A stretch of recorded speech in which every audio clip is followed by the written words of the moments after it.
All right, we're gonna call to order the regular meeting of the planning commission on Wednesday, May 20th, 7 p.m. All first floor conference room. We'll start with the roll call. I'm Mike Bender. We have Nick Prevost. He said he might be virtual, but probably that was unlikely. Doug McCracken. Here. Tina Rupp. Aaron Torneo. Dennis Tulamari. Here. All right, we'll go ahead and seat Dennis for Nick. And with 3 people, it does give us enough for a quorum. So we'll move on to the first item here, the minutes. So the minutes from the last meeting on Wednesday, May 6th. We have a motion. Motion to approve the minutes as presented. Any discussion? Or is there a second? Oh, I will second. All right, any discussion? No, let's take a vote. All in favor, say aye. Aye. No opposed, no abstains. Minutes passed. Do we have any correspondence? None. All right. We can get right into it here. So first item on the agenda is the Carabata petition to amend the Old Saybrook zoning regulations incentive housing zone. To amend section 54.2.2 to allow the approval of landscaping and parking locations that do not meet the design standards but meet the intent of the regulations. And section 54.9.1 to allow for 24% structural coverage and 3 stories for residentially zoned properties in the gateway conservation zone. So That's me. Casella. Okay, good evening, Ed Casella representing Gary Carabetta, who's the owner of 127 Ferry Road. Which is a piece of land on the west side of Ferry Road, across the street, somewhat from the north yard between the bridges, kind of right in between the two, north yard and south yard. And he's got just under an acre of land, and he's seeking to do a multifamily development on the parcel. It's a nice piece of property. It's not in flood zone. It's got great soils. It just has a single family house on it right now, kind of a little bit of a rise. Behind it is some of the boat storage for the ferry landing property. So we were originally going to do an 830G on it and met with Chris a couple of months ago, and she suggested we look into whether or not this property would apply for the incentive housing zone, which is a tool in the zoning regulations that really hasn't been used much over the last 10 years, 5 to 10 years. So do you guys know about the incentive housing zone, or do you want me to give you like a little bit of has anybody kind of given you the primer on it? I've gotten like primers, but it wouldn't hurt to. A refresher. Yeah, so the incentive housing zone came, I don't know, 2008-9. And it's a state law that is similar to 830G, where it encourages affordable housing. But in doing so, it tries to incentivize developers and towns to basically work together to come up with better projects. And what it does is it allows developers to construct multifamily on properties that are designated and chosen by the town. So the zoning commission has to overlay the incentive housing zone onto a piece of property. So it's not 830G, you need approvals. And in addition, it allows the zoning commission to put standards on, make developers meet things like setbacks and coverage and height that 830G doesn't. The benefit for the developer is the percentage of affordable is lower. It's 20%, where 830G is 30%. And the units only need to be affordable for people making 80% of the median income. So there are incentives from a development perspective. And the statute also provides incentives from the municipality's perspective. Specifically, there's supposed to be money for every lot that's granted incentive housing zone, and for every door that's been constructed, the town is supposed to get money.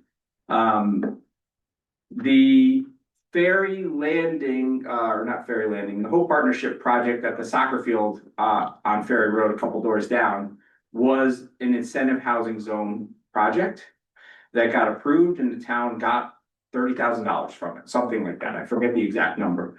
But that was when the statute kind of was working and the state was funded for it. We also got Saybrook Station approved as an incentive housing zone under the incentive housing zone regulation, so the 186 units, everything worked, the zoning commission overlaid it, we met all the standards, and now obviously it's property that's doing very well in town. And the spigot kind of got turned off.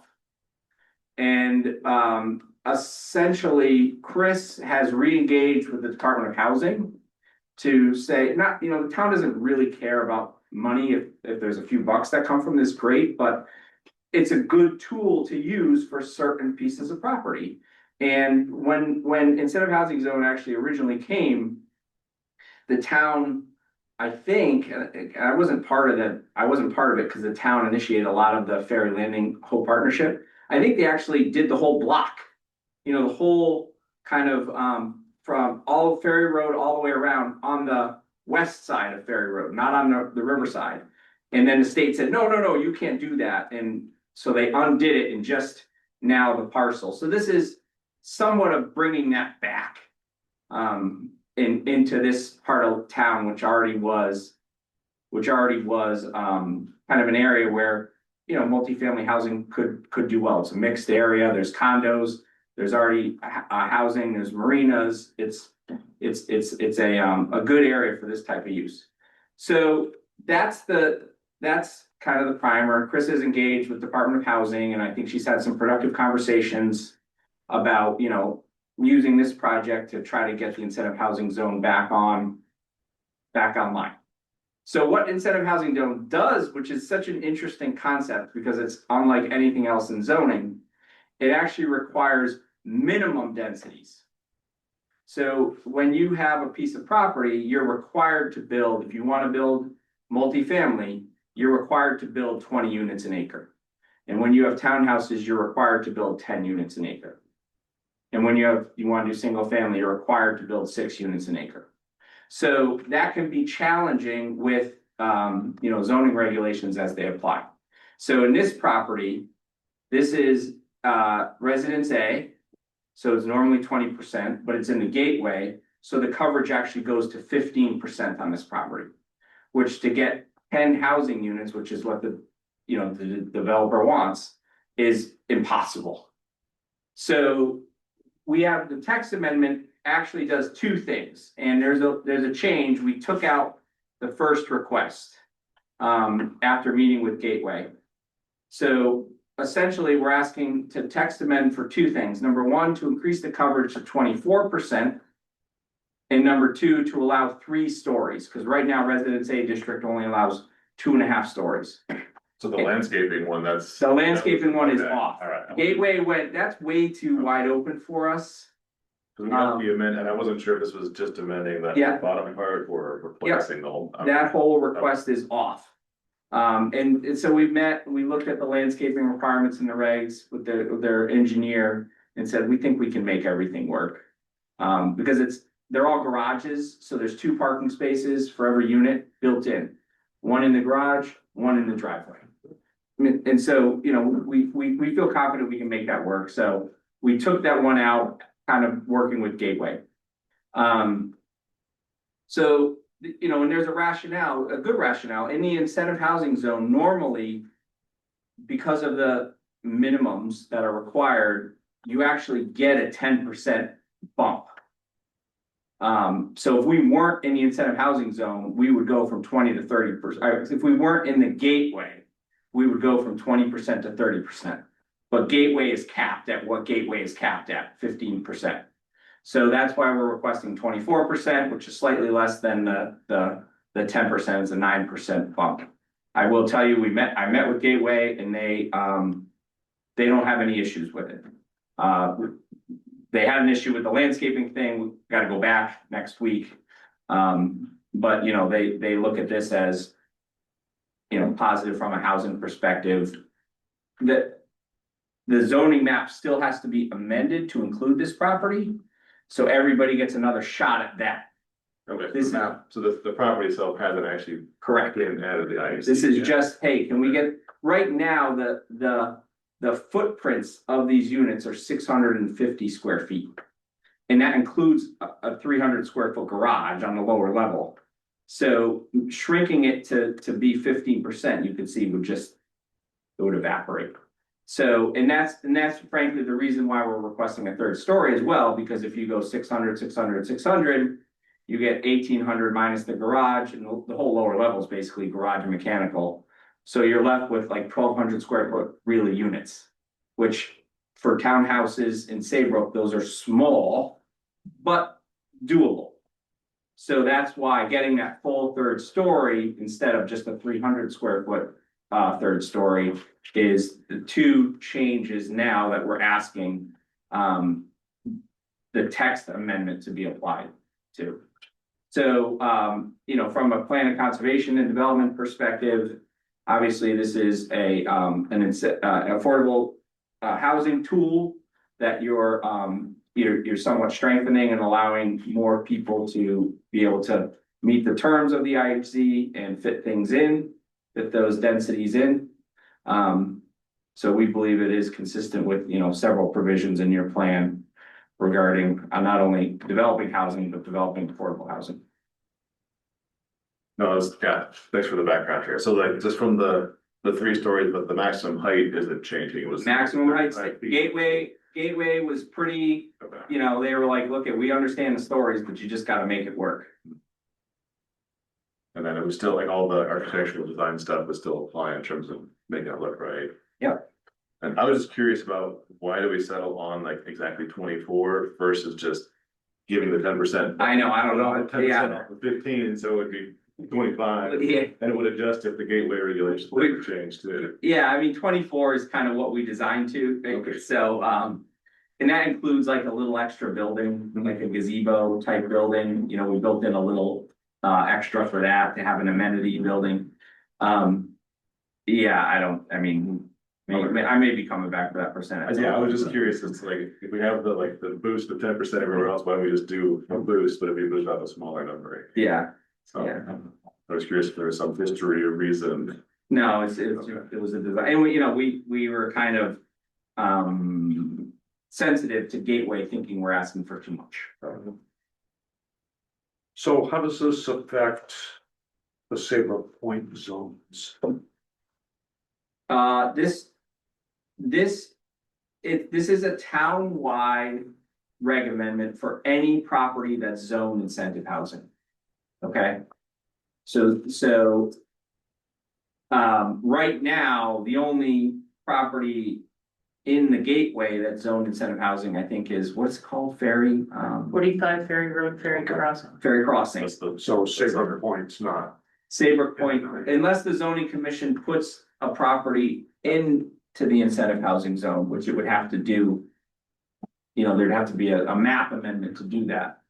It would only apply right now to that ferry crossing property. You're saying usually the IC has been applied to like one property at a time. It's not like it's a floating zone over. It's a very long story. Yeah. No, he gave us some of I can that. resolve, so that was why we did have big zones down Okay. there. Yeah, Now, so there's like, you pick individual properties that are IHC, and so that's how we're.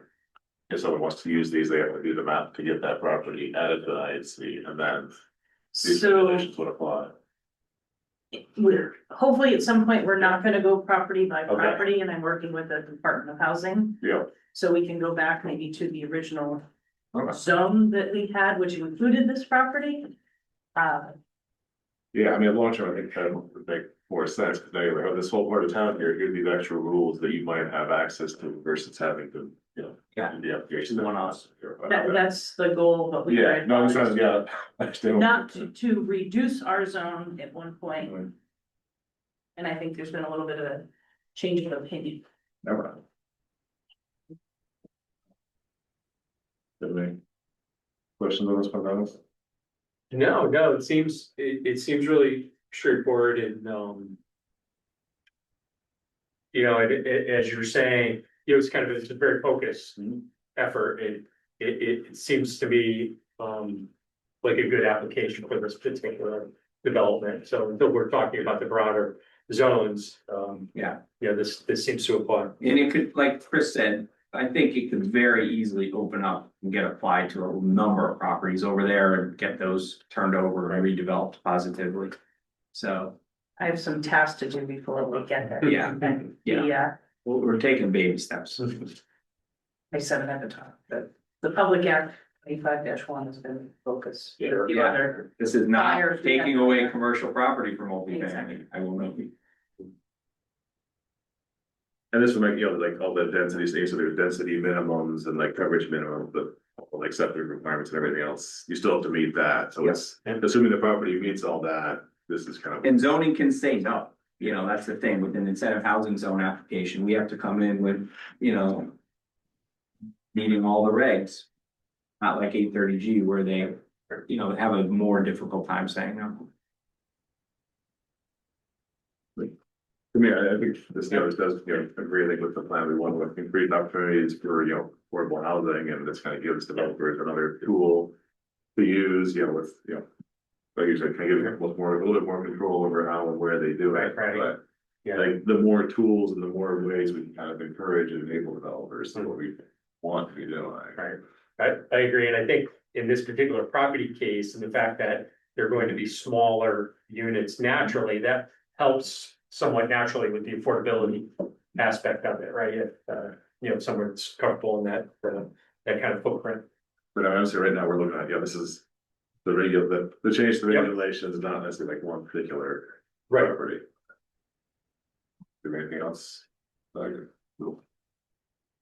Ready to make a motion on this? I wanna let you chance at it or? I don't have the. Our expert, I know. Okay, I'll make a motion. Yeah. Just remember, it's only two sections, it's 54.7 and 54.9, not the original, not the initial one. If that's clear, what you're looking Yeah, at. so it'd be basically a motion to amend, 54.7 and 54.9. Right, a favorable recommendation to the zoning commission. And that it's consistent with a plan of conservation and development, and that it increases opportunities for affordable housing or for housing. And there's, I think policy 3C is to modify the incentive housing zone to better promote development and also. So there you go, this does that. Yeah. Okay. So we need to restate the whole thing, or, so you're. Again, would be nice. Okay. So the motion would be to, make a favorable, A favorable recommendation to the zoning commission to approve, changes to 54.7 and 54.9. As presented, and that it's consistent with a plan of conservation and development, said section Policy, policy policy 3C. Yeah.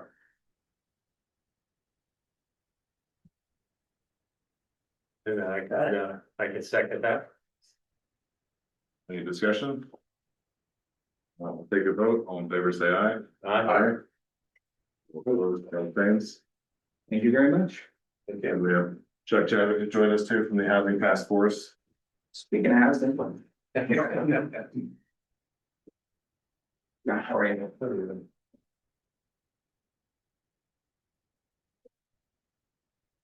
Move on to second item on the agenda here, which is the petition to amend Old Saybrook zoning regulations for compliance with section 8-2S amended by PA 25-1. Where is it good? Remember that. And then-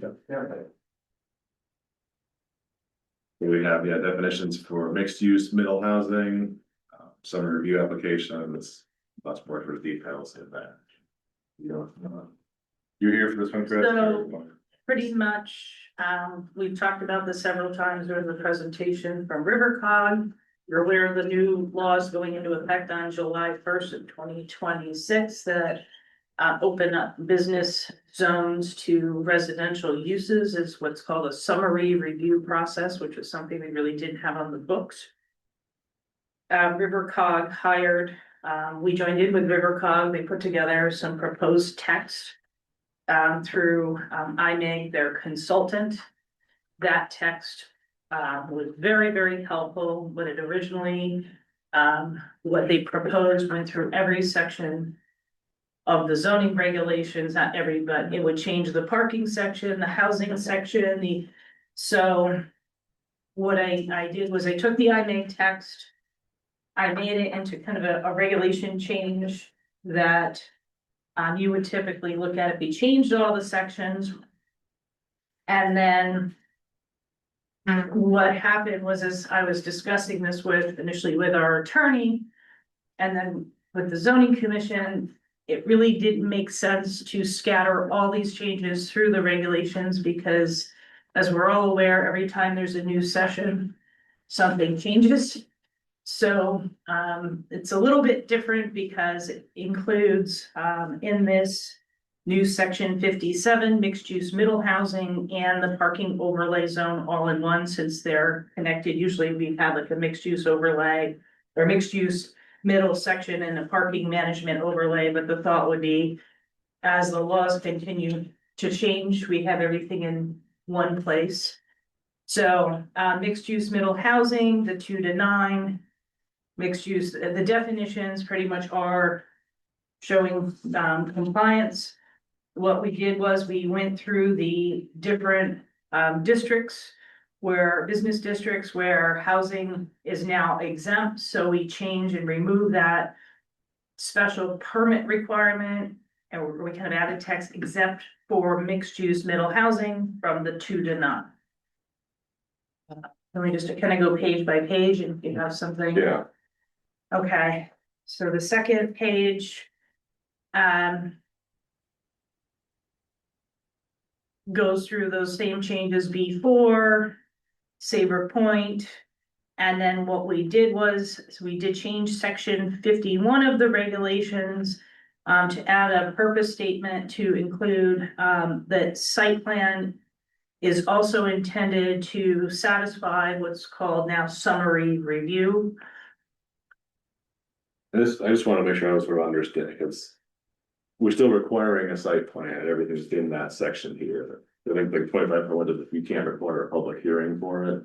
Right. We would still, so developers would have to go through everything in there and submit all that information. So that, so it's not required, but so I'll give you an example, 830G.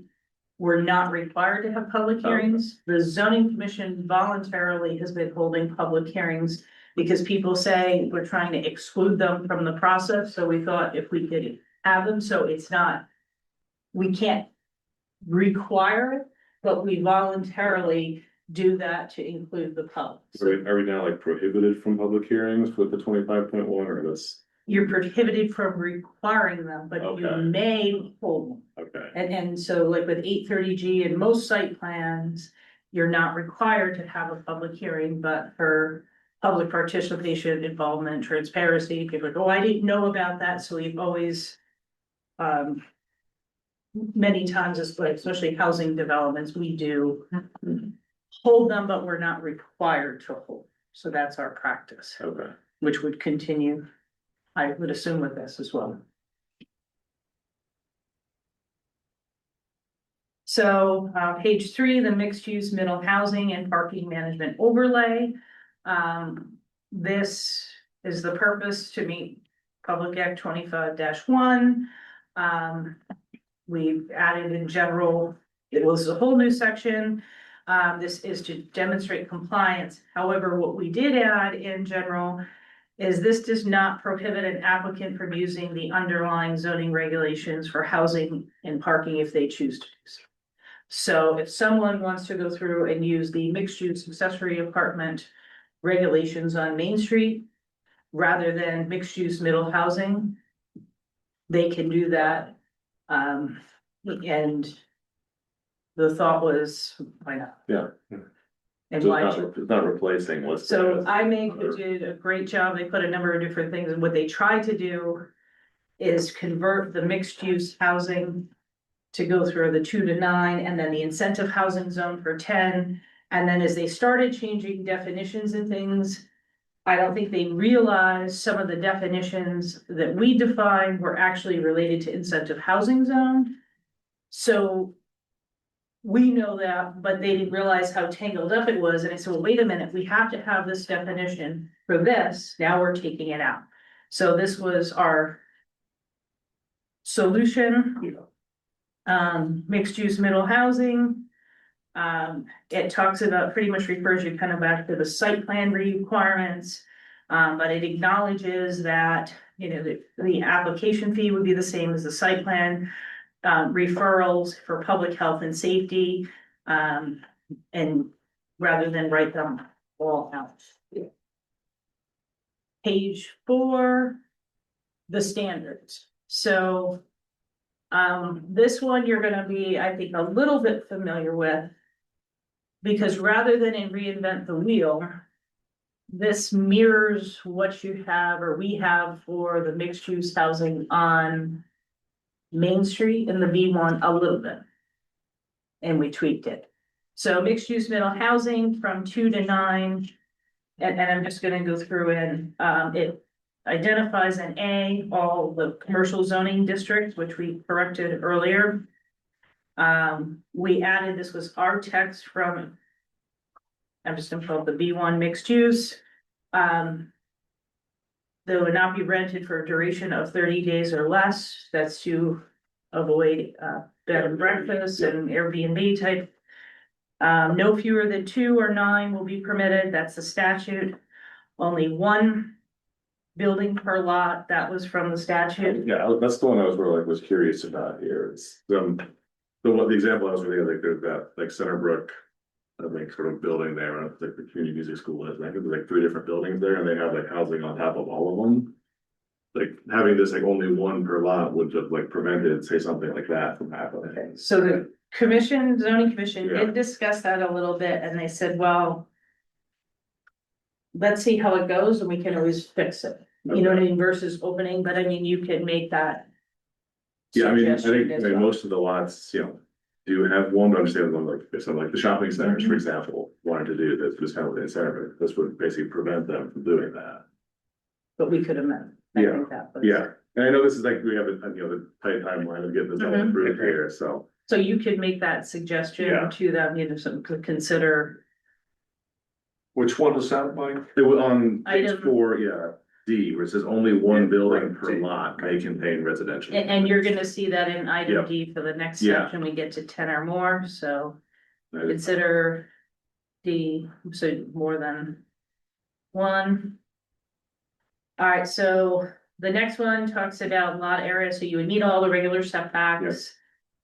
The total square footage of apartments, and this goes back to what we have in the B1 district. One of the initial thoughts when the zoning commission wrote that regulation was someone could go and say, take Porter Plaza and put a 6,000 square foot penthouse apartment. And they said, well, what we're really trying to do is get more units, a diversity, you know, diverse apartments, 2-bedroom, 1-bedroom. So the thought was having a very expensive penthouse really didn't mean it. So this text mirrors, it's based on the text from the B1. And instead of the thing that's a little bit different is there's an affordability component. So for mixed use middle housing, we don't have to have an affordability component. In our B1 mixed use, we encourage, I think it was 80% at 30 years. In the 2 to 9, it would be 40 years at 60% of the area median or state median, which median income, whichever is lower. I was just had, because the way it's worded here, it's like it has to be at 60%, like what if someone wanted to do them as affordable, let's say 30% of AMI, like, I'm assuming we wouldn't encourage that if they wanted to restrict it at a lower income level, but. I believe it's the way it's Okay, worded. I It's like- see what just, you're yeah, it's like they 60%. they have to be at 60%. 60% Is it, yeah, or lower. or lower. And then just kind of with the conversation we were just having about, the 3 stories and affordable here, it's like 50% of the gross floor area kind of means you can only add 1 story at the most to any of these buildings here. So part of it is, if you look at commercial. And I'm just gonna pick on Main Street, if you were to have 2 stories, you could technically take your storefronts and have residential. So you'd still kind of keep whatever, then that goes into the next regulation, you keep what's Yeah. there on the street. So it has that commercial feel, but put the apartments to the back. Or have a staircase from the front above or behind, so that you don't have blocks of just residential.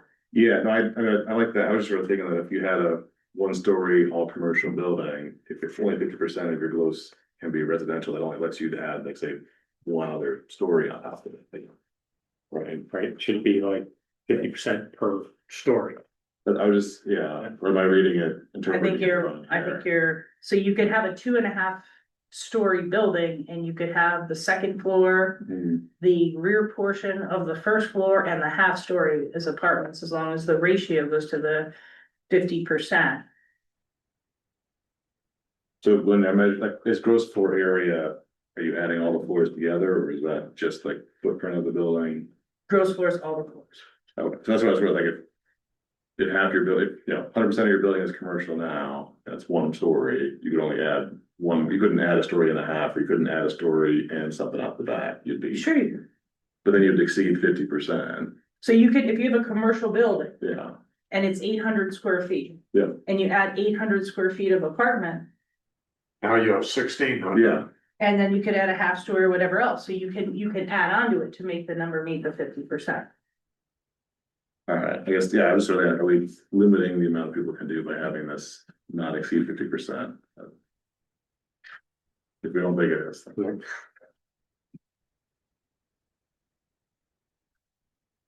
Alright, keep going. Mhm. G talks about what I was mentioning, not having residential facing Boston Post Road. And kind of where that would go stand for corner lots. The commission could allow for a 1st-story dwelling uses facing another street. So, for example, and I'm gonna just pick on Main Street, the Essence Building, by Liberty Bank. Mhm. In the back there's another building on the lot, and they use that for residential. That could be a 1st-floor residential, because it kind of blends in with the remaining residential use. So it kind of gives you an option when you're on a corner to see what blends in more and make it. Yeah. Work.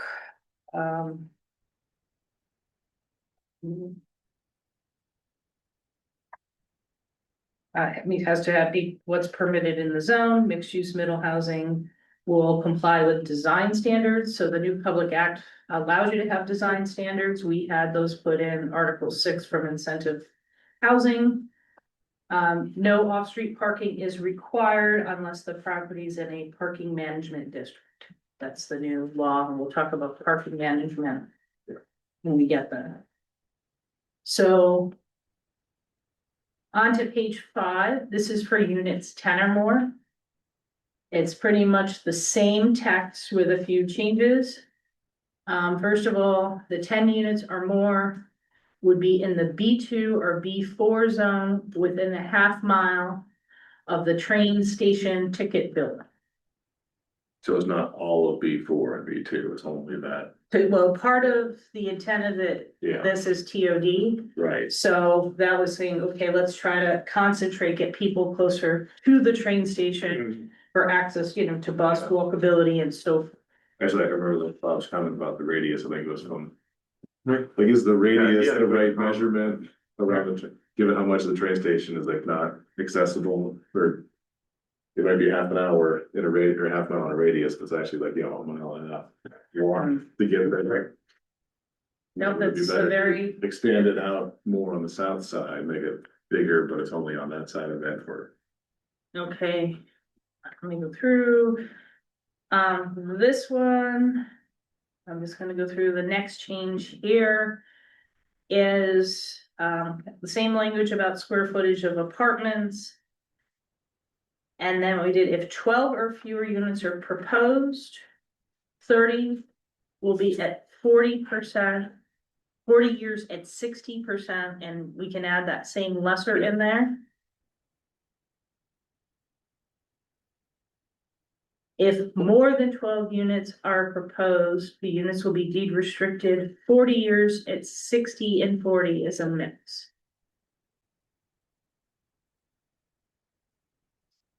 Or is right, we're changing like the 60 or lower, we'll make the calculations there. Need to Sorry? adjust. I was thinking if we're making it 60% or lower. Like same thing, we wouldn't want to restrict people, like what if I want to do 40 and 20 or, you know.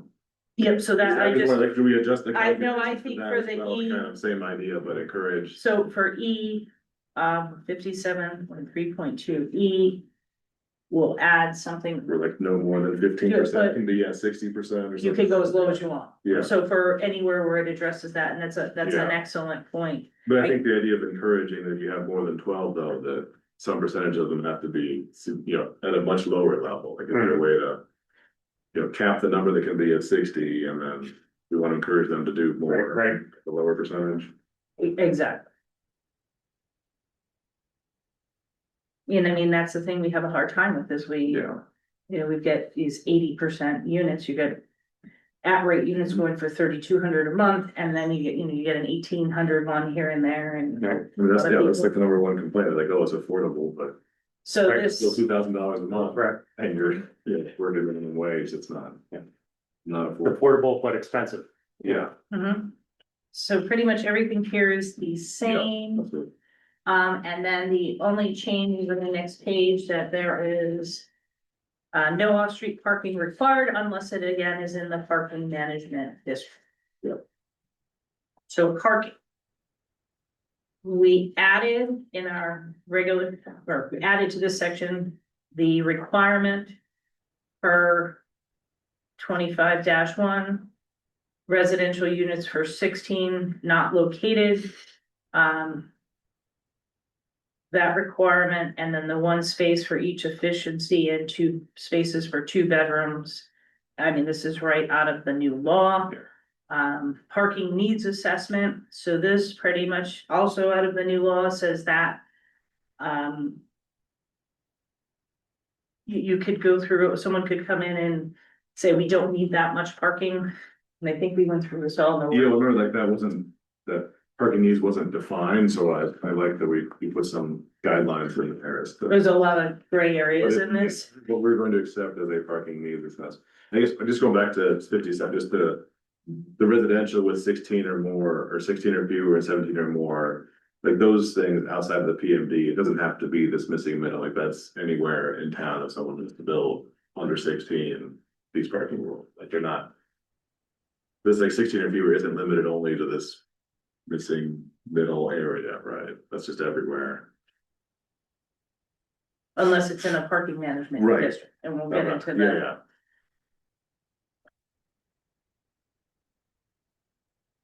parking needs.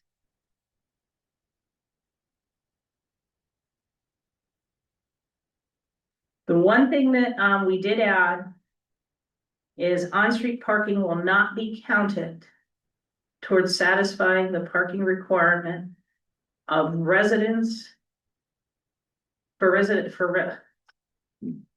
residential, I'll just change that, and the provisions of 62.4.1 D3.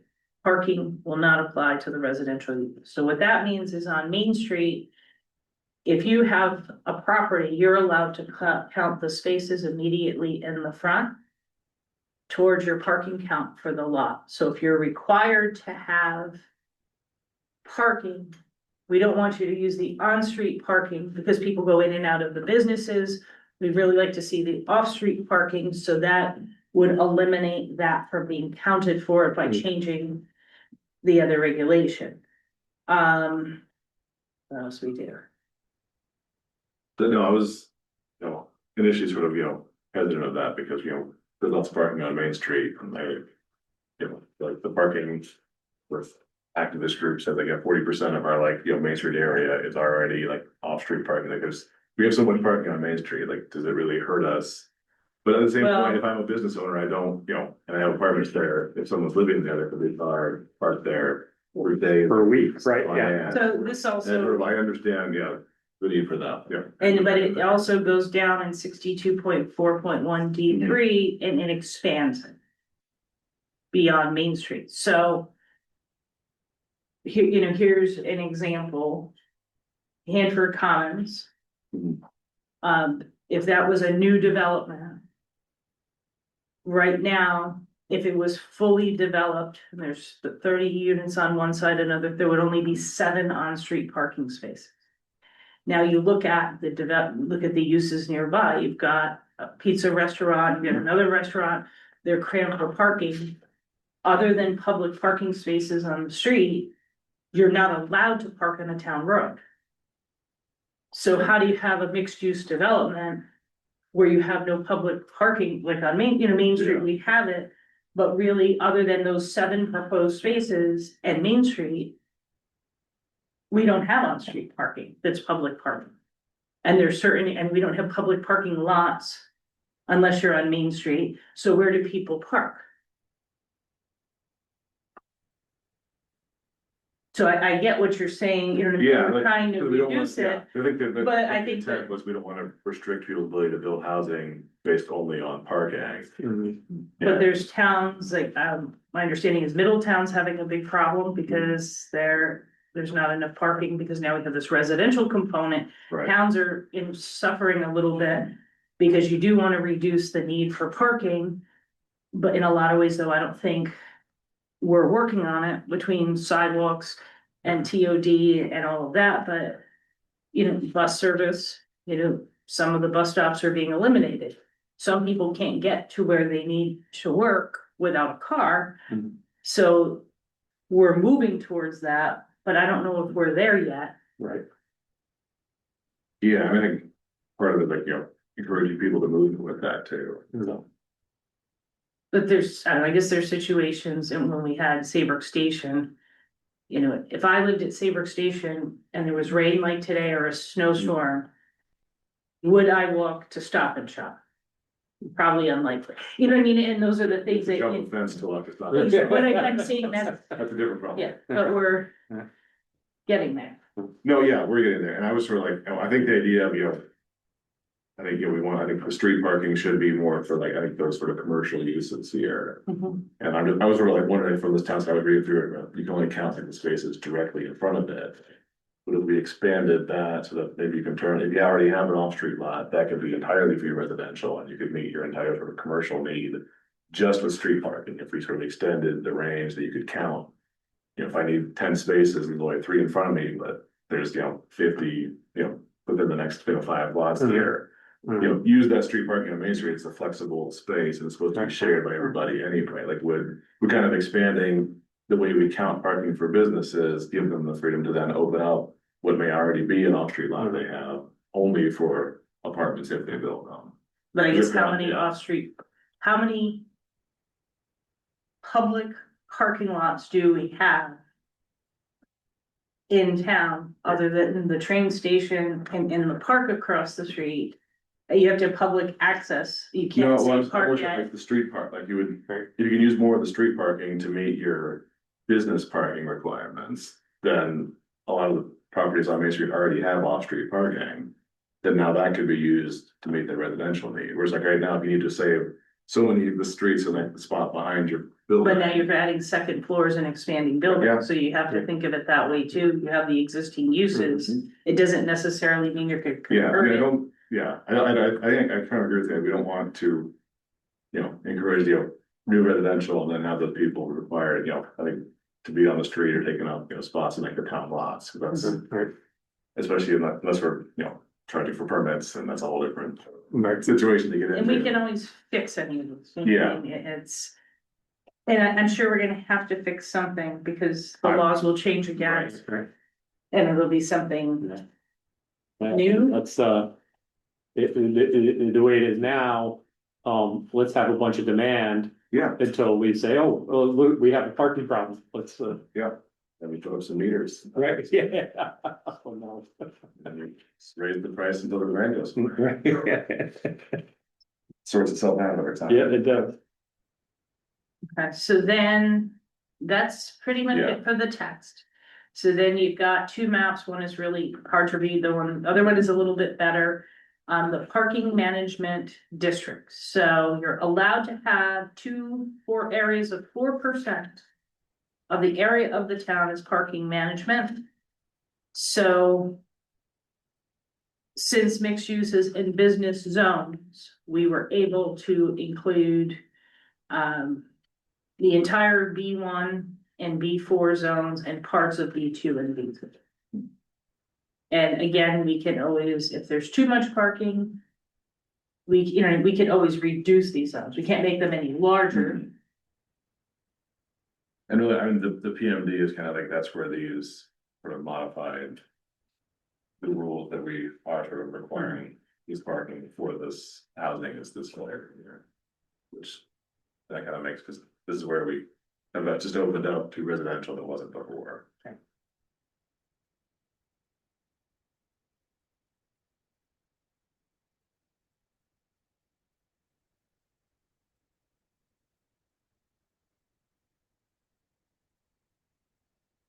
Much more, I mean, I know we have like the time crunch in terms of like, we're not gonna make, I think.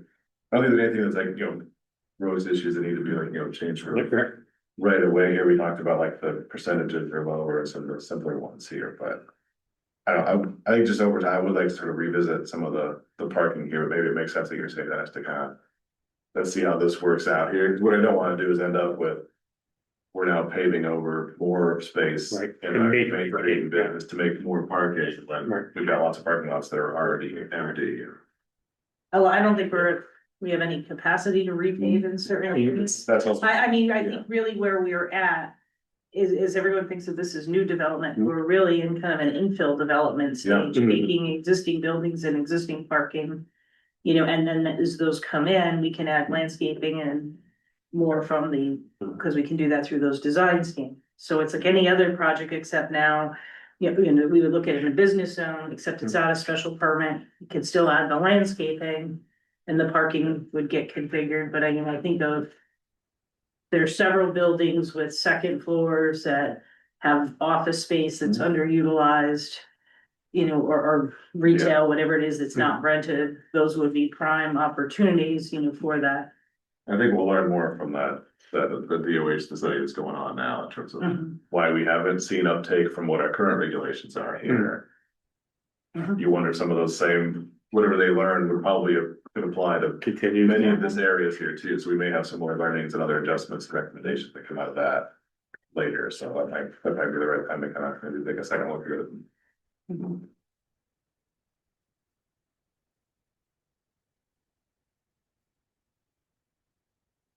Good, we're ready for a vote on this one.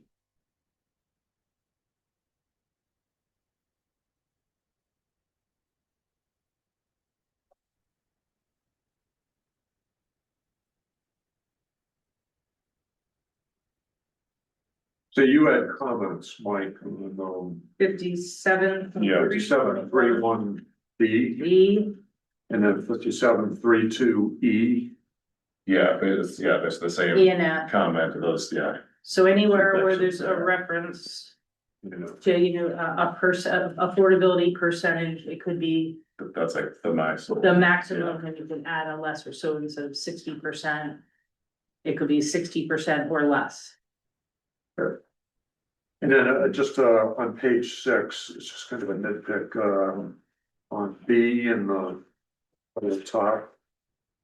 It says parking needs assessment, see section 62.5. But it's right below here, 57.42. Oh, okay, that's good. That's from when the I made tech. Knows it's that for me. Okay. My token. Now that's Good. That's a good catch. So pretty much we get the text, I think, on a Thursday. And then to meet these deadlines, it was like a full-time job, and by the following Wednesday, we were having a workshop.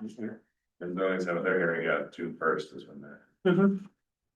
Okay, so I'll make a motion for that we make a favorable recommendation to the zoning commission for approval of the petition to amend the Old Saybrook zoning regulations and map to address Public Act 25-1 with the comments that we just talked about.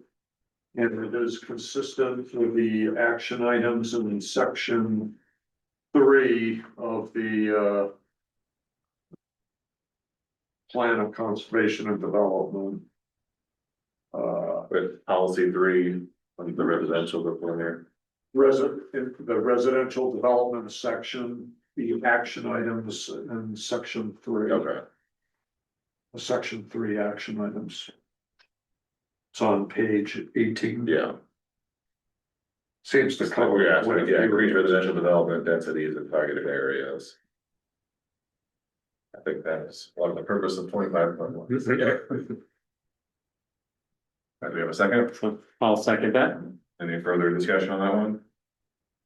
Let's take a vote. All in favor? I, Abstains, no opposed. Motion passes.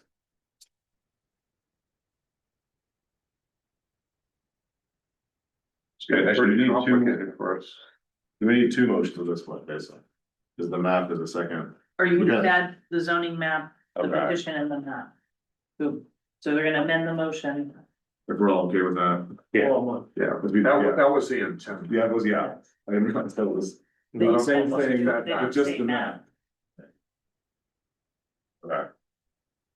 One motion to approve. Okay. As long as it's, covers us up. For what we need.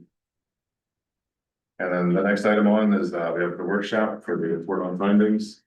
And our friends at Take Yeah. Key are not available, but Okay. they're gonna watch the tape and we're gonna go through it together. All right. We'll have to be sure. Okay. Let's move on. Yeah, well, So I know you had a chance to review it Yeah. in advance. You did send comments. I did send those to them. They're not here to comment on your comments. So I'm not sure if there was more you wanted to add to this or, I mean, Mike's sort of comment was just make sure that when it's sort of addressing just the status, that it kind of just covered off on just like everything of the. Like the other Mhm. table up there. I think it seemed like it hit most of them in there, but there were a few that, I still really kind of called out that. It didn't seem like they were covered unless I missed and they were addressed somewhere else in there. all right, so some of it we kind of merged a little bit, so. Part of this, I think, was when we did the affordable housing plan, we didn't really know how this was gonna evolve. So it was established housing for staff. Among staff. This housing task force wasn't really talked about. And I think we did get. Accessory dwelling units. I think we just went through them all. I can have them. Yeah, the one of there was one goal like considering like incentives, it was like, I think it might have been in there as like something that was new, but it actually was like one of those initial goals here. And then we had one of the, I think ideas like allowing, middle density housing for like home refits, and I didn't see that kind of. Really, we talked about the middle housing and what's coming with, So this is the progress, this is what we've Yeah, done. right. That's what I was saying, like, that's, that was one of those sort of initial goals, like the progress on that one is that we didn't do it. And like, I was saying, like, what's your requirements and did your finished product meet your initial requirements, the goal of what we set out to do 5 years ago. We did a lot of it, some of the things we didn't get to, I think that's just not good status. Which could mean that we address them in the future or, we decide. Or things have changed, yeah. Yeah. Right. Do you have any, will you answer review the document, Chuck? I did not. Okay. Did you get a copy of it, Chris? Probably. Okay.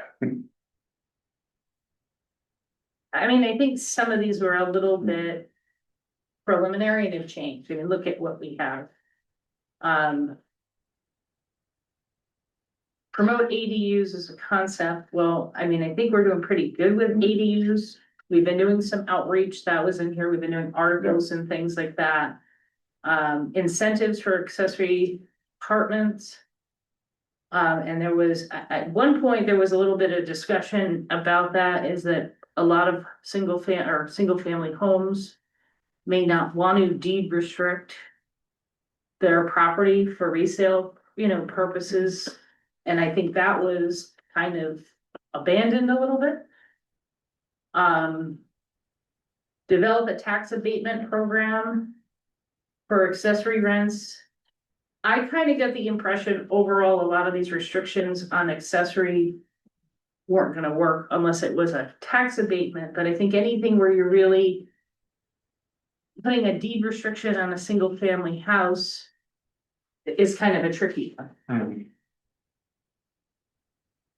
Middle density has home retrofit regulations to allow existing retrofit to allow for middle density. Regulation, small scale home ownership. So it kind of be like a duplex conversion,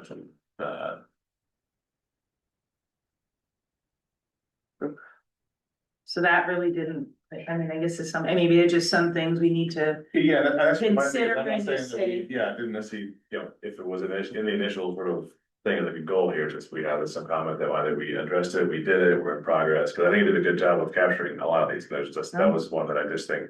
well, here's one that we kind of Got might missed. have changed. Promote planned residential development, identify properties suitable for higher density or larger scale PRD or IHZ. I don't remember if we got in here, but we're kind of, Yeah, it's one of those studies that we're. IHZ hopefully will get revamped. And But I the two think studies we're doing are kind of around, IHZ is not a study. no, but the studies we are doing around, like what the DOH one and the CMDA. Right. They're around density, not specifically Right. IHC. So IHZ, we're trying to get a blessing to get it back to where it was on the books, but I have to reapply, and I have a whole list of things. So the previous text we just looked at was more of a priority, Right, yeah. with the deadline. Absolutely, yeah. On that, so that's still kind of in the hopper. In that previous text we went over, that's what's going to the public meeting coming up. Is that The true? zoning commission meeting, Yeah, is there a public meeting too? Town A meeting? hearing or just, Yeah, maybe it's part of those, so maybe, anytime you have a map or a text amendment, the zoning commission holds a public hearing and then. okay, so it's just a zoning meeting that's, they're all open to the public. Yeah, they're, well, But the yeah, public can comment. but it's a public hearing, it's advertised. Okay, There are that's not mandatory referral misunderstood. timelines and I was things like thinking that. it was the little school. no, No, no, no, not not a town meeting. hopefully our meeting's not gonna be that big. We've had a lot of big meetings. I'm not ready for middle school right now. Everybody, yeah, people get up in arms about sometimes the housing, but this one seems like it's. Rather than, since it passed, it doesn't seem like there's been lots of conversation about it, but. Maybe they Oh, fixed the it. text? I just remember they passed the one version and the governor vetoed it, and then they sort of came back with this new one and they made some adjustments. So there was a lot of, a lot of discussion and conversation around the first version of it, this one. At least it seems like in the media, it's been a little bit quieter. I think it really depends on your town. I Yeah, know true. this town. Talking to the planner in Clinton, we keep saying the wolves are circling. Because we have a lot more development. There's some smaller towns. That they have. They're more rural, they have very limited business districts. They're not, their business zones are not as large as ours. So you know what I mean, so it's less of a threat. So to speak, not that it's a threat, it's a good thing, but it's less exposure to react to. There's a conversation at the regional planning commission meeting on Monday about some of the towns were like worried about are we gonna make it or not, but some of the towns were like, you can't build anything in this density anyway, so. Well, They the said, there's other- other towns like, I think they're like Middletown and probably, there's people who are looking to see, and if you don't get it in place. They're gonna, like I said, the wolves are circling. Well, the other interesting thing with it is that our smaller towns. There's this pushing for the density. But then we have all the WPCA issues. So, and they just they're loosening up the health code for septic, so it's kind of like, wait a minute, we want more housing. But we're trying to clean, it's a very interesting mix what's going on right now. Yeah. So I think we'll- Okay. working through the process to do our, housing needs assessment or whatever that's the name of it. The new one that's coming. Yeah, that's gonna be, Okay. until the law Interesting to see. changes. But yeah, no, this thing, I just said we work through that and some of the new requirements. Identifying the property, what has to happen there.